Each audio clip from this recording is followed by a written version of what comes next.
Salut, c'est Christine de la chaîne Fil de Cristal et on se voit aujourd'hui. On va espérer qu'il n'y ait pas de pluie. Vous pouvez voir le magnifique ciel nuageux. Il y avait un peu de pluie ce matin. Tout est mouillé. Hein? On voit l'asphalte est complètement mouillé autour de moi. Donc, on va espérer. J'avais besoin de sortir puis, pour un rendez-vous. Et il n'y avait pas... J'étais chanceuse, il y avait quelques gouttelettes à l'aller et rien au retour. Fait qu'on va espérer que ça continue avec rien ou très peu. Sinon, ce vidéo sera peut-être abrégé. Donc aujourd'hui, on se voit pour RPG a Week. Je sais même pas si je me suis présentée. C'est Christine de la chaîne Fil de Cristal. Et aujourd'hui, on reprend l'intro. On reprend l'intro. Je suis complètement déboussolée. J'ai eu le temps de déjeuner ce matin, c'est déjà pas pire. Fait que aujourd'hui, on se voit pour RPG a Week saison 2, question 5, qui sont les idées. Comment faites-vous pour avoir des idées? Comment repartir quand vous avez une panne d'idées?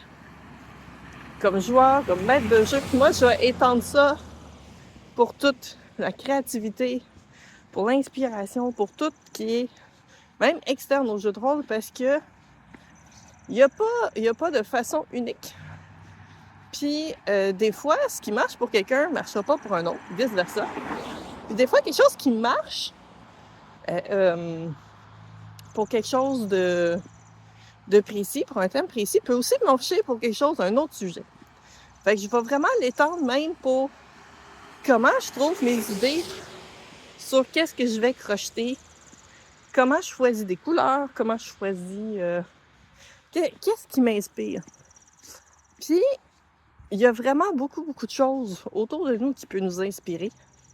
Que ce soit des choses qu'on va lire, comme des romans, comme des histoires, des BD. Ça peut être les journaux aussi, des articles de journaux. Ça peut être qu'est-ce qu'on écoute à la radio, à la télé. Mais là c'est le débat, je vais partir le débat. Est-ce qu'on écoute la télé ou on regarde la télé? Je ne sais pas qu'est-ce qui est le plus approprié à dire, parce que dans le fond, on a la vue et l'ouïe qui est sollicité pour la télévision. Donc, je pense que ça dépend beaucoup des gens. Je dois avouer que moi, je la regarde plus que je l'écoute, parce que je mets souvent des sous-titres, même si, particulièrement sur YouTube, parce que là, c'est plus... je considère que regarder une émission sur YouTube, c'est de la télévision aussi, là. Mais même si c'est en français, je vais mettre les sous-titres. C'est plus facile pour moi. On dirait d'avoir le son et le mot en même temps pour le capter. J'ai pas de problème d'audition, techniquement, mais je comprends de travers des fois. Fait que j'aime autant mieux... j'entends bien, mais je comprends mal. C'est deux choses complètement différentes. Donc, voilà. Fait que moi, je pense que je regarde plus. Et ça, ironiquement, même si je crochette en même temps, la majorité des crocheteuses ou tricoteuses vont plus écouter la télévision. Ils n'ont aucune idée de quoi les personnages ont l'air. Moi, je réussis à faire du crochet et à regarder des sous-titres. Ça, c'est multiclassé. C'est pas toujours successful. Ça dépend beaucoup c'est quoi. Je le ferais pas, mettons, des émissions, des animes en japonais, sous-titrés en anglais. Ça, je le ferais moins parce que là, le son... et les sous-titres ne fitent pas ensemble. C'est une traduction. Donc, mais bon, bref, tout ce que vous pouvez voir, écouter, ça aussi, c'est des choses qui peuvent vous influencer au niveau de vos idées. Les jeux que vous jouez, que ce soit des jeux de société, des jeux vidéo, des jeux de rôle, ça aussi, ça peut vous inspirer. Mes idées de potions, quand j'ai commencé à en faire, je cherchais quelque chose qui était un item lié à du jeu. J'avais beaucoup de clientèle jeux vidéo. Puis, je ne voulais pas faire des personnages de jeux vidéo parce que c'est sous licence, c'est copyright. Et oui, même si au Québec, on est un petit peu en marginalisation par rapport à ça, ça s'est vu des représentants d'entreprises, particulièrement Disney. Disney sont très virulents. Ils envoient des employés dans des événements, puis ils font des mises en demeure à des artisans sur place. Puis, honnêtement, ils sont dans leurs droits, c'est tout à fait légal. Tu n'as pas le droit de vendre des produits dont tu n'as pas accès à la licence. Donc, c'est quelque chose que je me suis dit, si c'est quelque chose de sous licence, je veux pas le faire. Donc, par exemple, c'est une des raisons pour laquelle j'ai arrêté de faire des Pokéballs. La forme, ça reste une balle. Je peux faire des balles, mais le nom est copyright. Et l'apparence de la balle, rouge, blanche, noire, comme elle est copyright.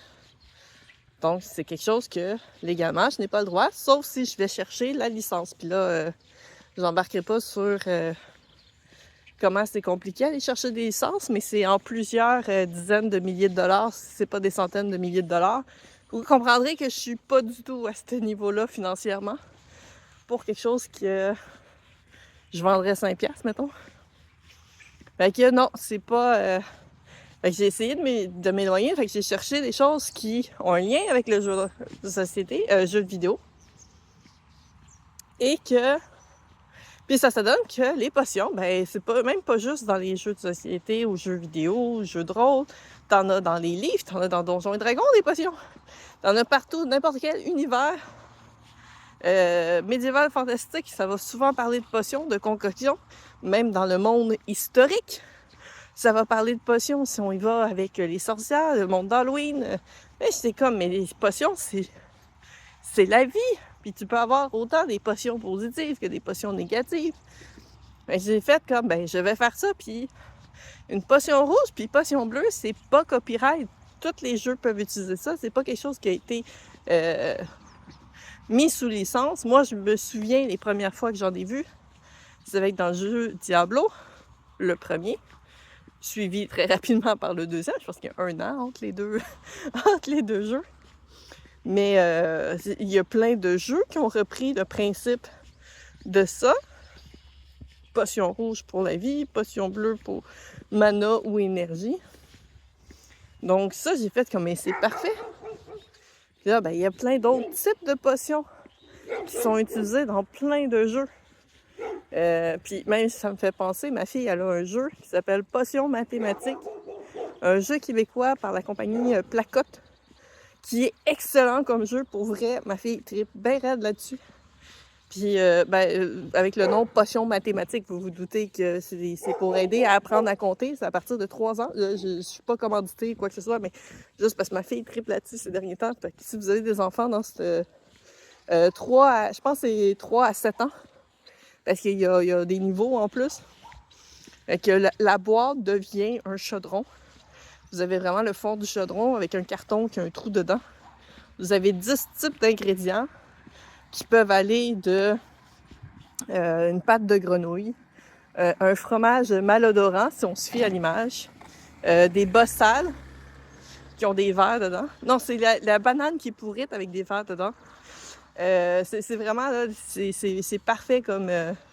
il y a des araignées. Là, faut pas avoir peur des affaires genre araignées, serpents pis ça, parce que y en a, mais ils sont dessinés cute. On s'entend si c'est pour à partir de 3 ans, là. Fait que c'est ça, vous avez comme 10 sortes d'ingrédients. Il y en a des piles de 5, puis il y en a des piles de 10.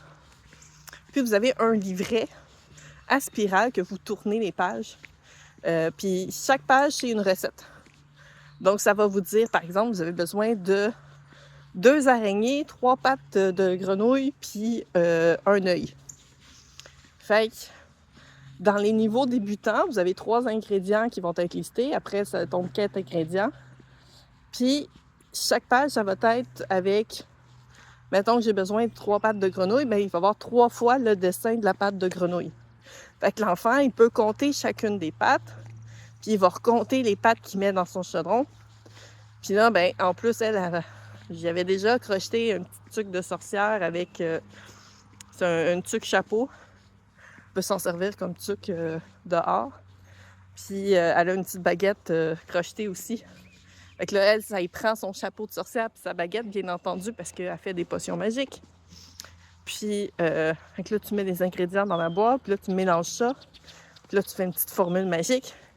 Puis là, tu donnes ça à des cobayes. Fait qu'il y a des cartes cobayes où est-ce que tu peux donner, faire goûter la potion. Ça peut être soit un serpent, à qui tu fais goûter la chauve-souris, qui est comme l'animal vedette sur la boîte. Il y a un petit garçon, puis j'essaie de me souvenir, un hibou. Mais ces temps-ci, elle veut juste faire donner au serpent. Puis il peut se passer plein de choses. Fait que dans le fond, d'un côté, tu as le serpent avec la cuillère que tu lui donnes. Quand tu lui donnes donné, tu tournes la carte, puis là, ben, ça monte. Fait que, par exemple, le serpent, il peut devenir un ballon. Fait que là, c'est rendu, la tête est rendue comme un ballon, puis la queue est rendue comme une ficelle, mais il y a encore, genre, la couleur du serpent avec la face. Des fois, il devient rose, des fois, il devient avec des bras. Fait que c'est toutes des choses un petit peu loufoques comme ça. Elle a beaucoup aimé quand il s'est ramassé avec les bois d'un renne, parce que ma fille, elle tripe bien gros sur les rennes depuis Noël. Donc, ça, c'était sa potion préférée. Fait que c'est le fun d'un petit côté aléatoire. Puis, c'est pas quelque chose que tu gagnes ou tu perds. Quand t'es tanné, tu ranges le jeu, puis c'est pas plus compliqué que ça. Fait que ça, c'est vraiment génial là-dessus. Avec ma fille, elle aime bien ça. Souvent, elle peut faire 5-6 potions. Une derrière l'autre, puis c'est juste le fun aussi de s'amuser avec des ingrédients qui sont drôles. Fait que voilà. Fait que même les enfants savent c'est quoi des potions. Même si au début, elle pensait que c'était des maracas, elle prenait à l'envers puis elle essayait de les secouer. Ce qui me fait penser que je pense peut-être un jour en faire justement plus pour enfants avec des styles hochets. J'ai des petits grelots justement faits pour enfants pour faire des hochets. Donc peut-être que je vais essayer ça. Faire une collection plus enfant. Mais c'est ça, je me suis dit ça c'est parfait parce que les potions, tout le monde associe ça à du jeu. Dans le jeu de rôle, les potions, on s'entend qu'il y a des potions de vie, on en a. On espère toujours en avoir sous la main. Surtout si notre prêtre n'est pas nécessairement utile. Ou qu'on n'a pas de prêtre, ça m'est déjà arrivé d'avoir une partie parce qu'il n'y avait pas de soignant dans notre groupe. Ça arrive.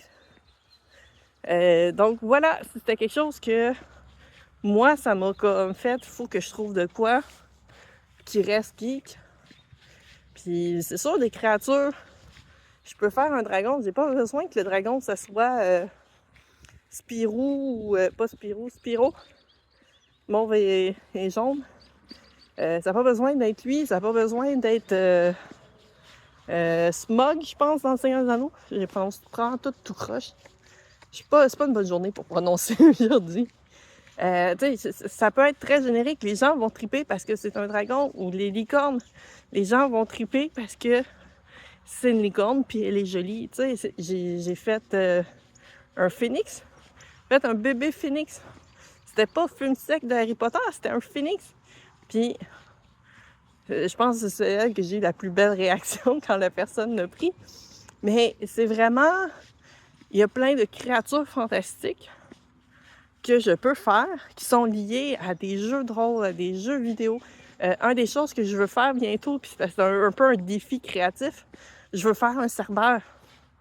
Je suis beaucoup inspirée parce que mon chum, il joue au jeu Hades. Magnifique jeu. Moi, je déteste jouer à ce genre de jeu-là. Je veux pas jouer à ça. Mais visuellement, il est magnifique. La musique est folle. Et l'histoire est super. Puis ils ont fait tellement de belles recherches sur la mythologie grecque que j'en étais tombée sur le cul de voir à quel point c'était bien fait. Puis ils ont été chercher des personnages. Puis il y a le Cerbère là-dedans. C'est sûr que je vais pas faire le Cerbère du jeu Hades. Ils ont dessiné leur vision. Fait que cette vision-là, dessinée, est sous copyright. C'est normal. Mais je veux en faire un. Je veux faire un chien à 3 têtes. C'est trop bon comme idée, là. Et c'est parce qu'il faut qu'il tienne les têtes. Faut pas non plus... c'est ça qui va être un peu le défi aussi. C'est qu'il faut que la peluche tienne. Pas qu'il pique du nez. Des nez. Donc, c'est ça. Fait que c'est toutes des choses que les idées, je vais les chercher autour de moi.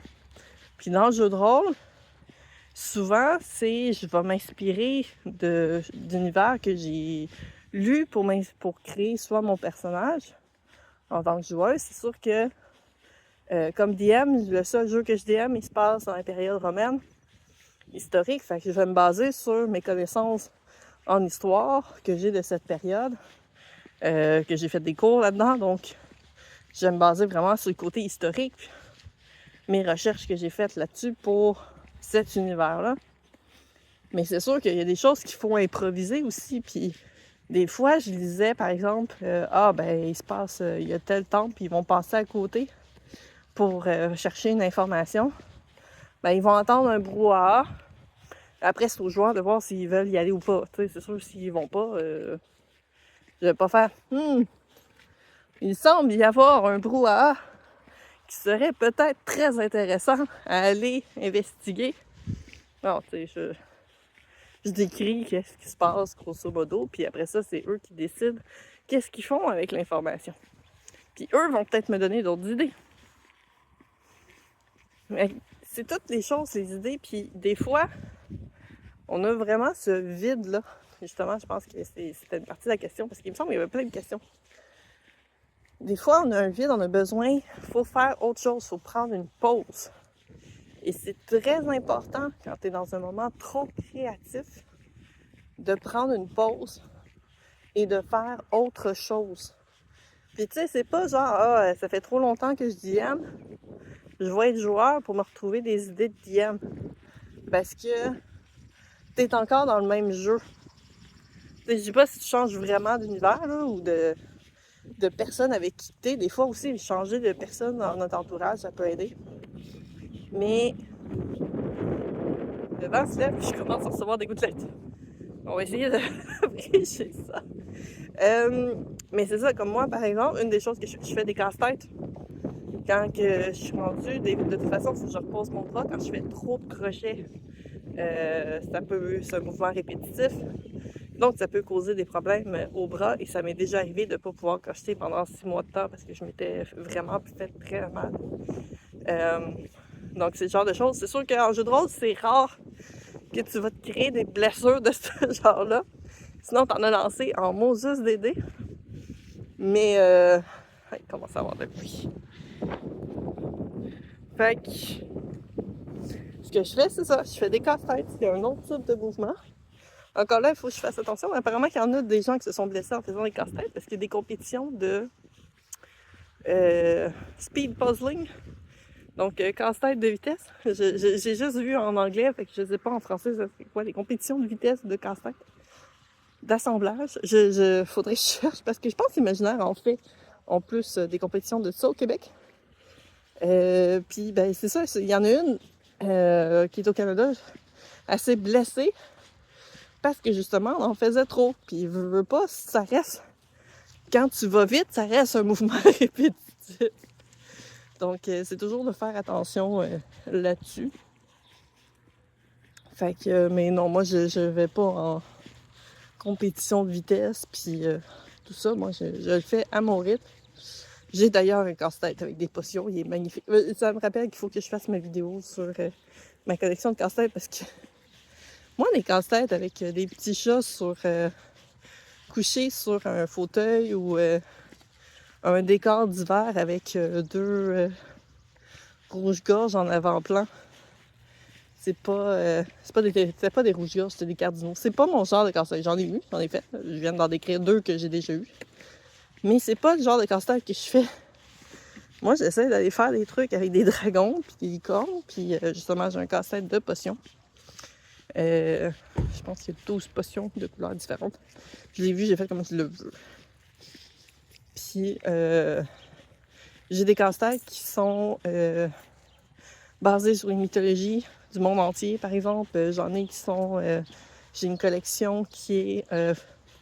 c'est une collection de casse-têtes qui est faite par une compagnie de jeux de rôle, justement, qui est allée chercher des artistes qui font des illustrations pour, par exemple, Magic the Gathering, ou il y en a un qui est illustré par un des dessinateurs qui a fait l'affiche du premier film Star Wars. Et tu sais, rendu là, c'est de la collection, là. Tu sais, c'est pas... c'est un autre style, puis tu sais, c'est ça. J'ai des casse-têtes qui sont inusités, mais c'est ça que je préfère faire que... J'en ai tellement fait parce que c'était ça qui se trouvait avant quand j'étais plus jeune. Fait que voilà, c'était ça que je voulais dire par rapport aux idées. Faut des fois faire autre chose. Changer de mal de place pour se réinspirer. suivre d'autres. Je sais que sur Instagram, il y en a vraiment beaucoup qui postent des suggestions de quêtes ou des suggestions d'items. Ou leur page est exclusivement dédiée à ça. Il y en a une, le nom m'échappe, je vais essayer de la retrouver et de la mettre en description. Elle postait quand même assez régulièrement. C'était comme sur une image. Tu lançais par exemple soit ça pourrait être un des 20, des 10, ça dépendait c'était quoi. Puis c'était par exemple, je loot un gobelin. Fait que, mettons, 10 items de choses que vous pouvez trouver sur un gobelin. Ça pouvait y aller jusqu'à 2-3 pièces d'or. Et ça pouvait aussi être, par exemple, un repas à moitié mangé. Tu sais, c'était vraiment des inspirations qui pouvaient être diverses. Puis qui étaient parfaites, justement, quand tu manques d'inspiration ou... des fois, c'est juste trop redondant, tu sais pas trop qu'est-ce que tu veux faire. C'est tout le temps la même affaire que tu trouves. Ou te ramasser comme dans certains jeux vidéo, puis tu te ramasses avec une chaise qui était dans un remords. Ce qui est complètement absurde, mais bon. Il y a des jeux, on a tous des souvenirs de jeux vidéo que c'était justement aucune logique.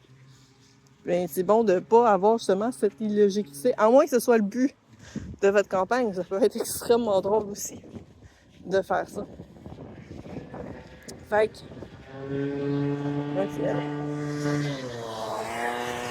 Ouais. Fait que ça, je trouvais ça intéressant où, tu sais, il y a des...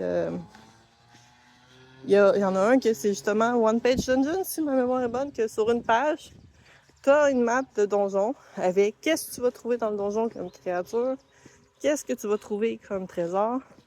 Puis ça s'adapte. Des fois, t'as juste besoin du layout de donjon pour pouvoir t'inspirer. J'ai participé à plein de Kickstarter, j'ai des livres, j'ai des cartes de choses qui justement, soit c'est des quêtes, soit c'est des des tavernes avec le menu, genre de menu que tu peux trouver dans une taverne. Soit une taverne en plein milieu de la ville ou une taverne paumée dans un champ. Donc c'est toutes des choses comme ça qui se trouvent, qui sont faciles à s'inspirer puis à se donner des idées. Puis des fois, juste feuilleter ça, même si c'est pas une idée du livre ou de la carte ou du film ou peu importe, des fois, ça peut vous faire penser à un truc. Puis là, votre esprit, elle continue. Puis ça fait un effet boule de neige. Puis des fois, votre idée finale est complètement différente de ce que vous aviez pensé à la base. Mais vous avez réussi quand même à vous inspirer. Puis c'est un principe de brainstorm aussi. Des fois, juste parler avec du monde, ça fait aussi effet pour ça. Donc sur ce, je vous dis à la prochaine. Prenez soin de vous. Faites attention à vous. Des bisous et aux prochaines vidéos.